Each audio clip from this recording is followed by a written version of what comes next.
అందరికీ నమస్కారం అండి. దర్శకుడు కొరటాల శివ గారికి తనకంటూ ఒక ట్రేడ్ మార్క్ ఉంటుంది. అంటే తనకంటూ ఒక ప్రత్యేకమైన గుర్తింపు అన్నమాట. మరియు దర్శకత్వంలో తనకంటూ కొన్ని ప్రత్యేకమైన లక్షణాలు ఉంటాయి. మొదటిది సినిమా కథనాన్ని చాలా అంటే చాలా నెమ్మదిగా నడిపించడం.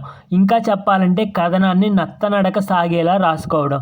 రెండవది సినిమాలో ప్రతినాయకుల పాత్రలను చాలా బలహీనంగా చూపించడం. ఈ రెండు విషయాలను మనం జనతా గ్యారేజ్, భరత్ అనే నేను, ఆ తరువాత పాదఘట్టం సినిమాలలో గమనించవచ్చు. ఈ దేవర సినిమాలో కూడా అదే ధోరణిలో కథనాన్ని రాసుకున్నారు. ఈ విషయాల్లో కోశివ గారు ఏమాత్రం తగ్గలేదనే చెప్పాలి. ఒక పక్క ట్రెండింగ్లో ఉన్న కేజీఎఫ్ తరహా ఎలివేషన్లు, మరొక పక్క బాహుబలి తరహా క్లైమాక్స్ ట్విస్ట్లను తూచా తప్పకుండా అనుసరిస్తూనే తన ట్రేడ్ మార్క్ దర్శకత్వాన్ని ఏమాత్రం పక్కదోవ పట్టించకుండా కోశివ గారు జాగ్రత్త పడ్డారు. ఇక హీరోయిన్ విషయానికి వస్తే తెలుగు సినిమా కమర్షియల్ ఫార్ములా లెక్కల ప్రకారం ఉండాలి కాబట్టి ఉంది అంతే. కథకు ఈమెకు పెద్దగా ఏ సంబంధం ఉండదు. హీరోకి హీరోయిన్కి మధ్య ఒక పాట ఉంటుంది. మొదట్లో ఆ పాటకు సంబంధించిన గ్లిమ్స్ను వదిలినప్పుడు చాలామంది అవసరమా ఈ పాట అని కొంతమంది అనుకున్నారు. సినిమాలో ఈ పాట నెగిటివ్ అవ్వచ్చు అని కొంతమంది అనుకున్నారు.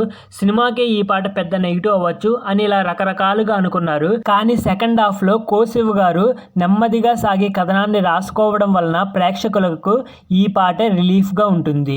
సినిమాలో hero entry, pre interval, climax, Ayudha Puja పాట మాత్రం బాగున్నాయి. ఈ సినిమా క్లైమాక్స్లో బాహుబలి ద బిగినింగ్ సినిమా యొక్క క్లైమాక్స్ను ఖచ్చితంగా గుర్తుకు వస్తుందన్నమాట.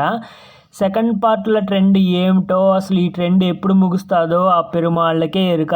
ఇంతకీ ఈ సినిమాకి సెకండ్ పార్ట్ వస్తుందో రాదో నిర్మాత కళ్యాణ్ రామ్ గారి చేతిలోనే ఉంది. ఇంకా ఈ సినిమా ద్వారా ఆయనకు వచ్చే ఆదాయం మీద సెకండ్ పార్ట్ భవిష్యత్తు ఆధారపడి ఉందన్నమాట.